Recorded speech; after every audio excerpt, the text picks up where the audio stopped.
Dimanche 23 juillet 2023, Expiation horizontale, la croix et l'Église. nous vous accueillerons de nouveau sur votre chaîne L'Aventure dans la Parole. Quel que soit l'endroit où vous êtes ou ce que vous faites actuellement, nous voulons nous arrêter avec vous pour vous souhaiter que Dieu nous accorde discernement et sagesse par le Saint-Esprit dans sa parole en ce jour. Nous vous invitons à participer avec nous en cliquant sur le pouce, en vous abonnant pour recevoir les notifications de chaque jour. N'oubliez pas de nous laisser un commentaire et surtout de partager le lien avec tous vos contacts. Le texte à mémoriser que nous vous invitons à dire avec nous se trouve dans Éphésiens chapitre 2, les versets 13 et 14. Mais maintenant, en Jésus-Christ, vous qui étiez jadis éloignés, vous avez été rapprochés par le sang de Christ, car il est notre paix, lui qui des deux n'en a fait qu'un. Nous vous invitons à répéter avec nous ce texte. Éphésiens chapitre 2, les versets 13 et 14. Mais maintenant, en Jésus-Christ, vous qui étiez jadis éloignés, vous avez été rapprochés par le sang de Christ, car il est notre paix, lui qui des deux n'en a fait qu'un. Dieu sauve-t-il de manière égale tous les peuples? Le salut est-il universel? Qu'a fait Jésus des murs de séparation entre juifs et gentils?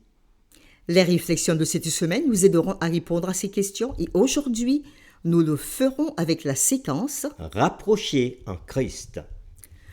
Nous vous invitons à lire avec nous dans Éphésiens chapitre 2, les versets 1 à 3 et aussi toujours dans Éphésiens chapitre 2, les versets 11 à 12.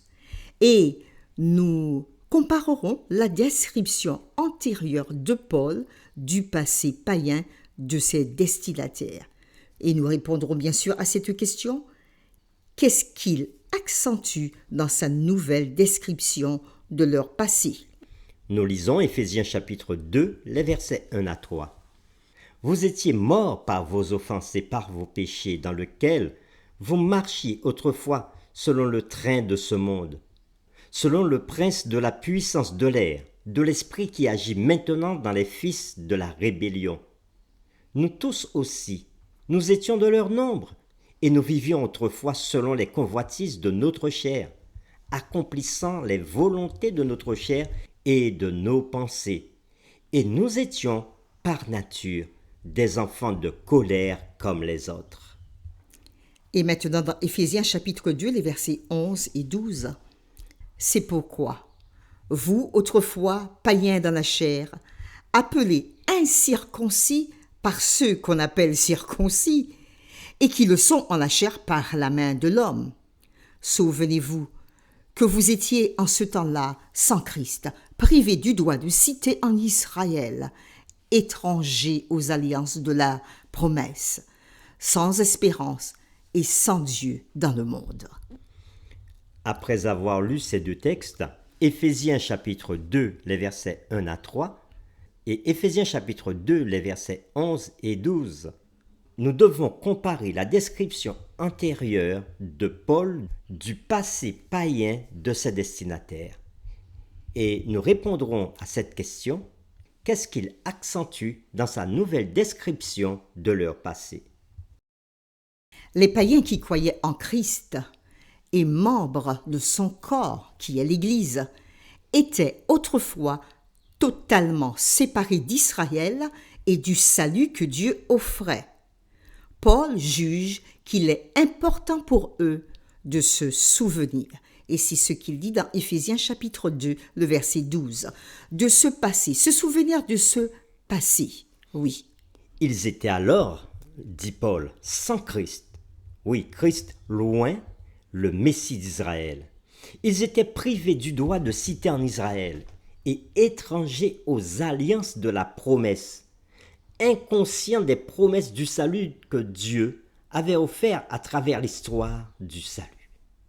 Leur non-appartenance à Israël par lequel le salut était offert signifiait qu'ils étaient autrefois sans espérance et sans Dieu dans le monde, comme Paul le dit au verset 12. De plus, dans leur existence passée, Les païens et les Juifs étaient dans une grande inimitié. Paul explique cette haine enracinée en se référant à un symptôme de celle-ci, les calomnies. Les Juifs se référaient aux non-Juifs avec dérision comme étant des incirconcis. Et les non-Juifs se référaient aux Juifs avec le même dédain comme étant des circoncis. Cependant, Éphésiens chapitre 2, le verset 13 indique quelque chose radicalement différent.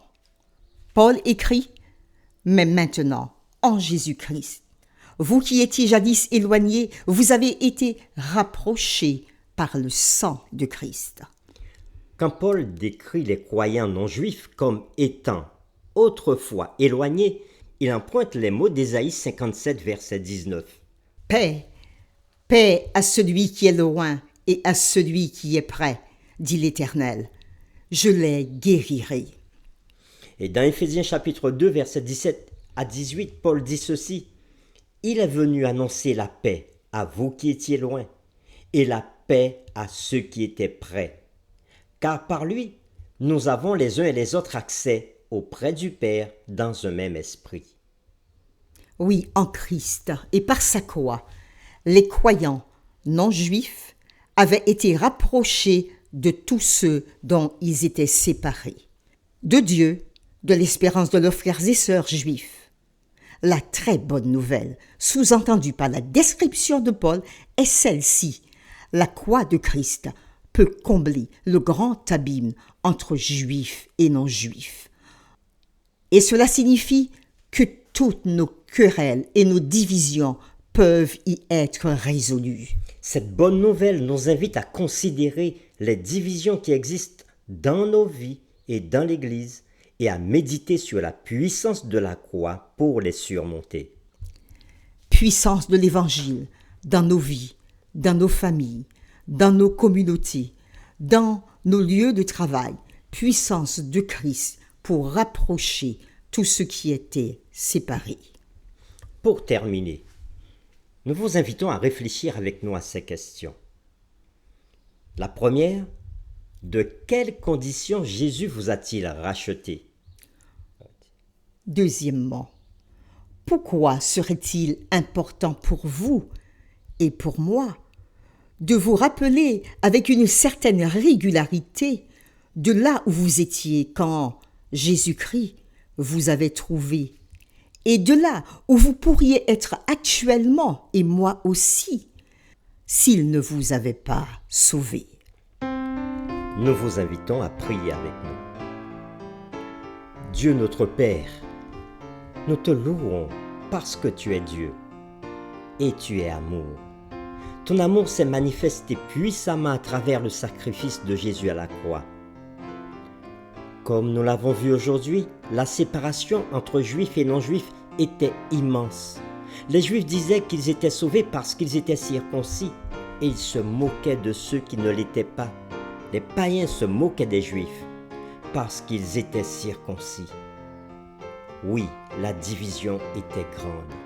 Mais par sa mort sur la croix, Jésus a réconcilié tous les peuples. Il a comblé le grand abîme qui nous séparait. Merci Père pour ce message de réconciliation que tu nous donnes. Aide-nous à vivre dans cet esprit de réconciliation avec ceux qui nous entourent. Nous prions au nom de Jésus le réconciliateur. Amen.